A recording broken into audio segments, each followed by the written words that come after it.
6,666 তলা বিল্ডিং এর মালিক হতে হলে কোরআন ওয়ালা হতে হবে।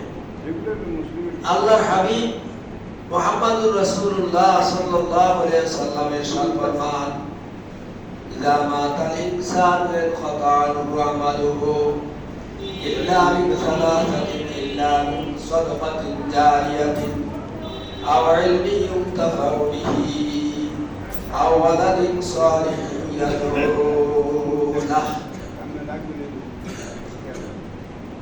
মানুষ যখন মারা যাবে, ইযা মাতাল ইনসান ইনকাতা আনহু আমালুহু, তার সমস্ত আমল, তার সমস্ত আমলের দরজা বন্ধ হয়ে যাবে। ইল্লা মিন সালাসা, কিন্তু তার তিনটা আমলের দরজা অবশিষ্ট থাকবে। মরে যাওয়ার পরেও তিনটা আমলের দরজা চালু থাকবে। ইল্লা মিন সালাসাতিন ইল্লা মিন সাদাকাতিন জারিয়াতিন আও ইলমিন ইউনতাফাউ বিহি আও ওয়ালাদিন সালিহিন ইয়াদউ লাহু। অন্য হাদিসে আছে আল্লাহর রাসূল বলেন, মানুষ মারা যখন যাবে, যখন মানুষকে কবরস্থ করা হয়, ইযা উজিয়াল মাইয়িতু ফি কবরিহি, কবরের মধ্যে যখন দাফন করা হয়, জাল কুরআন ইনদা রাসিহি, তার মাথার নিকটে কোরআন এসে হাজির হয়ে যাবে।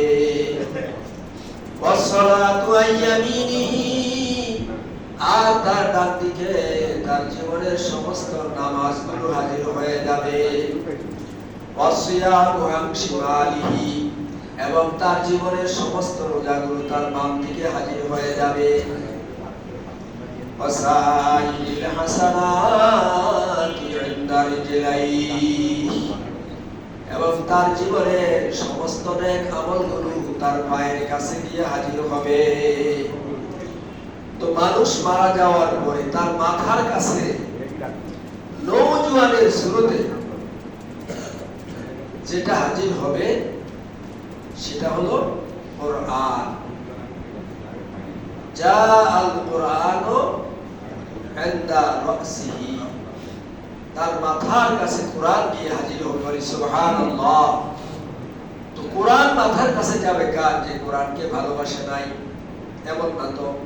যে কোরআন পড়ে নাই, কোরআন শিখে নাই, তার মাথার কাছে তো কোরআন যাবে না, বন্ধু হিসেবে হাজির হবে না।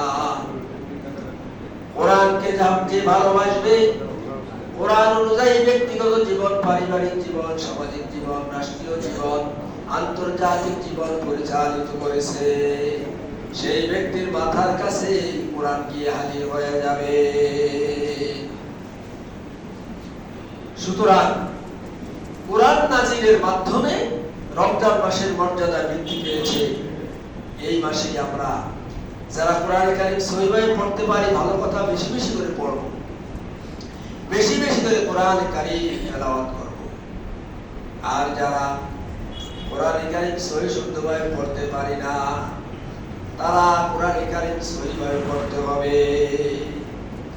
কারণ দুনিয়ার জমিনে কত সময়, কত ভাবে আমরা কাটাই, কত ধরনের ইলম অর্জন করি, কত জ্ঞান, কত বিজ্ঞান, কত সাহিত্য আমরা চর্চা করি, কিন্তু চিরস্থায়ীভাবে যেটা আমার বন্ধু হবে, কবরের সাথী হবে, যে কোরআনের উসিলায় জান্নাতে যাওয়া যাবে, ওই কোরআনের জন্য যদি আমি কষ্ট মেহনত না করি, তাহলে আমার এই দুনিয়ার যত রকমের অর্জন আছে, কোনো অর্জনের কোনো মূল্য নাই। চান্দেখানি হিকমতে ইউনানিয়া, হিকমতে কুরআনিয়া রাহম বখাওয়া, হিকমতে কুরআনিয়া রাহম বখাওয়া। জানতে গুই বাব মন্দুস্তান মান, ইনা গুই গোরে গোরস্তান মান।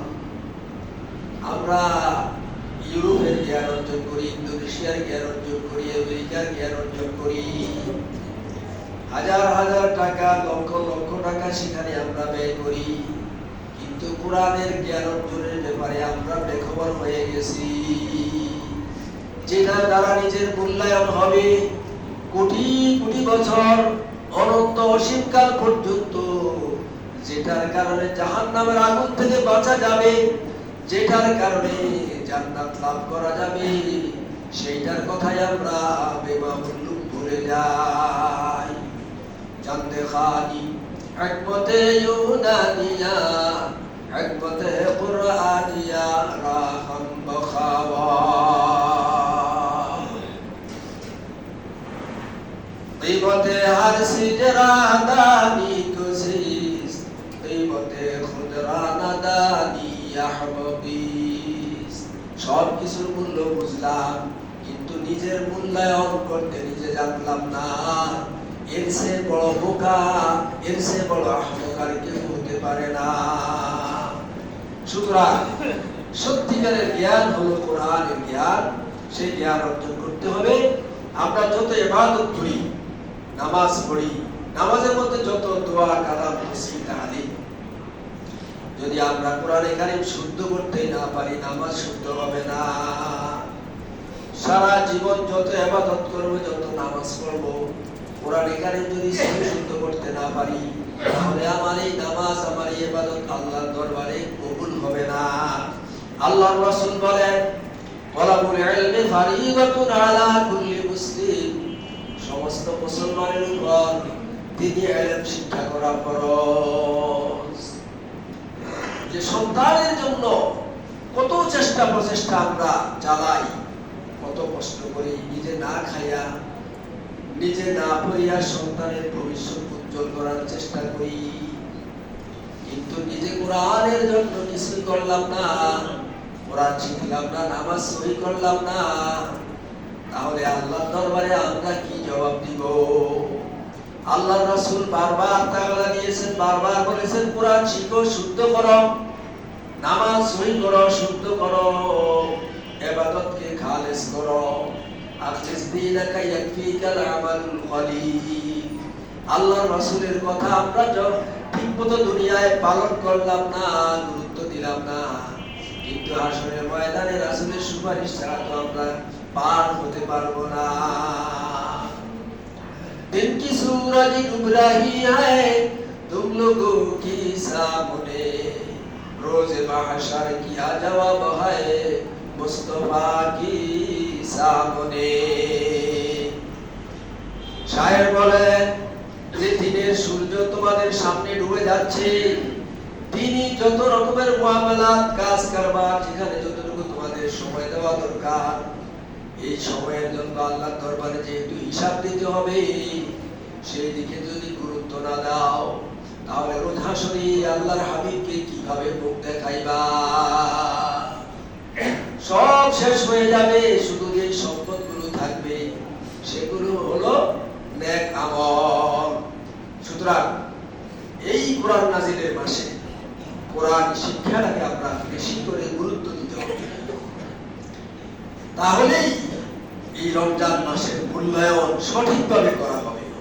আল্লাহর হাবিব মুহাম্মদুর রাসূলুল্লাহ সাল্লাল্লাহু আলাইহি ওয়াসাল্লাম ইরশাদ ফরমান, মান ক্বারা হারফাম মিন কিতাবিল্লাহ, যে ব্যক্তি আল্লাহর কোরআনের একটা হরফ পাঠ করবে, ফালাহু বিহি হাসানাতুন, তার জন্য একটা হাসানা, একটা সওয়াব, ওয়াল হাসানাতু বিআশরি আমসালিহা। এই একটা ভালো কাজ হয়ে গেল, একটা ভালো কাজের কারণে 10টি নেকি তার আমলনামায় লেখা হবে। আল্লাহ রাসূল বলেন, লা আকুলু আলিফ লাম মিম হারফুন। আল্লাহ রাসূল বলেন, আমি বলি না যে আলিফ লাম মিম একটি হরফ, আলিফ লাম মিম একটি হরফ, এটা বলছি না। বাল আলিফুন হারফুন ওয়া লামুন হারফুন ওয়া মিমুন হারফুন। আলিফ লাম মিম এখানে 3টা হরফ, এই 3টা হরফ রমজান ছাড়া অন্য সময় কেউ তেলাওয়াত করলে 30টা নেকি পায়, বলি সুবহানাল্লাহ। আলিফ লাম মিম বলছে 3টা হরফ, 30টা নেকি অন্য সময়, আর রমজান মাসে 700 গুণ পর্যন্ত আল্লাহ বৃদ্ধি করে দিবেন।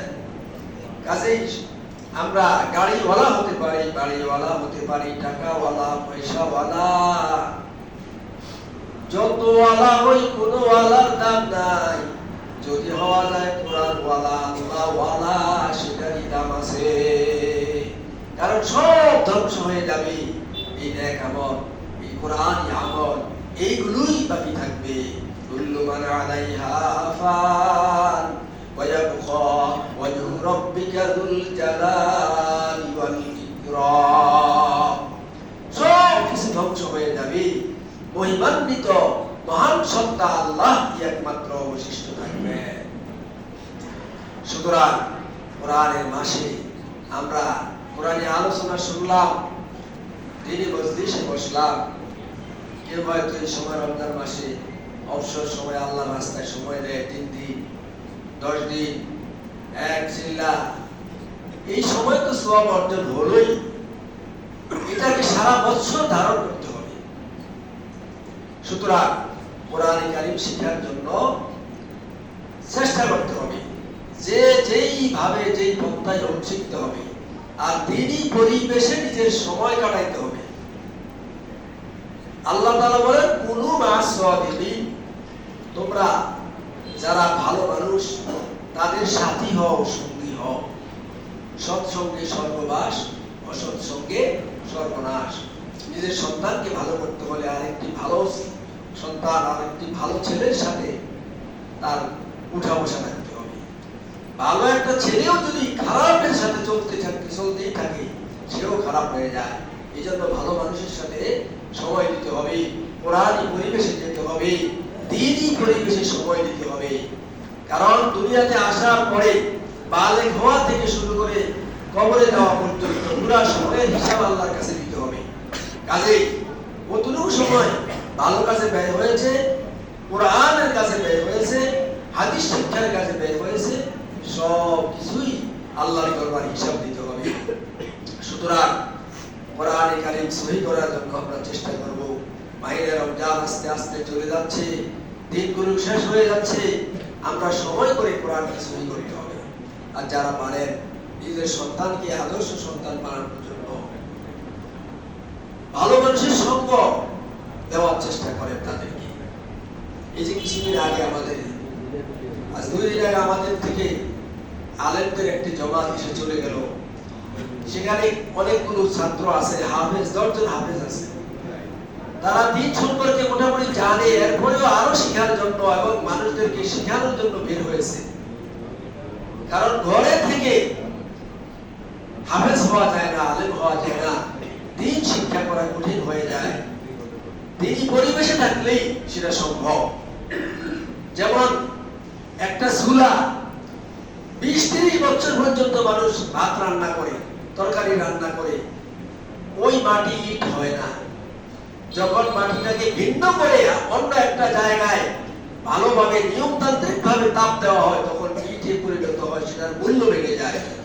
তো সন্তানদেরকে আপনি মন্দ পরিবেশে রেখে ভালো মানুষ করা কঠিন। কাজেই ভালো মানুষের সাথে সময় দেওয়ার জন্য তাদেরকে উৎসাহিত করেন। একটা ছেলে যদি ভালো হয়, 10-20 হাজার টাকা রুজি করে মা বাবাকে ভুলবে না, মা বাবার খেদমত ভুলবে না। আর যদি মন্দ হয়ে যায়, খারাপ হয়ে যায়, 50,000 টাকা রুজি করলেও দেখবেন দামই হয় না, অন্যায় পথে সে শেষ করে দেয়। কাজেই সন্তানগুলো আগে মানুষ করার জন্য চেষ্টা করেন, কোরআনি ইলম যাতে তারা অর্জন করতে পারে, সেই জন্য মা বাবা চেষ্টা করতে হবে। তলাবুল ইলমি ফরিয়দা, দ্বীনি ইলম শিক্ষা করা ফরজ। এটাকে আমরা নফল মনে করি না। এখন দুনিয়াটাকে আমরা অগ্রাধিকার দিতেছি, আখিরাতকে পিছে রাখতেছি। আবার কোরআন কারীম কেউ পড়ে, অশুদ্ধ পড়ে। এই অশুদ্ধ পড়ার দ্বারা ভুল হয়, ভুলের কারণে আবার গুনাহ হয়। শুদ্ধ করার জন্য চেষ্টা করতে থাকে, ওই অবস্থায় যদি ভুল হয়, সেই কষ্ট করার কারণে কষ্টের সওয়াব আল্লাহ দিয়ে দিবেন। কিন্তু শুদ্ধ করার চেষ্টাই না করে, কোরআন শিক্ষার চেষ্টাই না করে, তাহলে এই জীবনের কোনো মূল্য নাই। আল্লাহ রাসূল বলেন, যেই দেহের মধ্যে, যেই কলমের মধ্যে কোরআন নাই, সেটা উজাড় ঘরের মতো, সারা বাড়ি বিরাট ঘরের মতো। যেখানে মাকড়সা বাসা বাঁধে, ইঁদুর বাসা বাঁধে, সাপ বিচ্ছু বাসা বাঁধে, যেই কলমে যেই হৃদয়ে কোরআন নাই, ওইটাও এরকম শয়তানের বিভিন্ন রকমের জালে পরিণত হয়ে যায়। গুনাহ আর গুনাহ, গুনাহ আর গুনাহ। অনেক সময় নেক মনে করেও গুনাহ করে, সওয়াব মনে করে শিরকি করে। কাজেই এলেম অর্জন করতেই হবে, কোরআনকে সহি করতে হবে, কোরআনই জিন্দেগি যাপন করার জন্য চেষ্টা করতে হবে। আর যদি এই কথাগুলো গুরুত্ব দেওয়া না হয়, তাহলে কি হবে? আল্লাহ রাব্বুল আলামিন বলেন, وقال الرسول يا رب إن قوم اتخذوا هذا القرآن مهجورا। আসরের ময়দানে আল্লাহ তাআলার কাছে আল্লাহর রাসূল তখন মামলা করবেন যে রব্বুল আলামিন, আমি আপনার বাণী সঠিকভাবে পৌঁছেছি এবং আমার উত্তরসূরি যারা ছিল সাহাবায়ে কেরাম, তাবিঈন, তাবিঈন, উলামা, ফুকাহা, তাদের মাধ্যমে দাওয়াত পৌঁছেছে, কিন্তু এরা এই কোরআনকে গ্রহণযোগ্য মনে করে নাই, অগ্রাহ্য করেছে, পরিত্যাজ্য মনে করেছে। তাহলে এই অশুদ্ধ আমল এবং না জানার কারণে যত রকমের শিরকিগুলো হয়েছে, সবগুলোর কারণে বান্দা ওই জাহান্নামে যাওয়া ছাড়া ভয় থাকবে না। সুতরাং কোরআন নাজিলের মাসে এই রমজান মাস সম্মানিত হয়েছে কোরআনের দ্বারা। কোরআনের সাথে যার সম্পর্ক হবে তার মর্যাদা আল্লাহ তাআলা বাড়িয়ে দিবেন। সুতরাং আমরা কোরআনের নাজিলের মাসে কোরআনে কারীমকে সহি করার চেষ্টা করব। আর আমরা যে রোজা রাখতেছি, এই রোজাও যাতে দোষমুক্ত হয় সেজন্য সচেষ্ট থাকবো। আল্লাহ তাআলা আমাদেরকে সঠিকভাবে সিয়াম সাধনা করা, রোজা রাখা, কোরআনে কারীম শিখা, আমাদের আমলগুলোকে সহি করার তৌফিক দান করুন। আমিন। ওয়া আখির দাওয়ানা আলহামদুলিল্লাহি রাব্বিল আলামিন।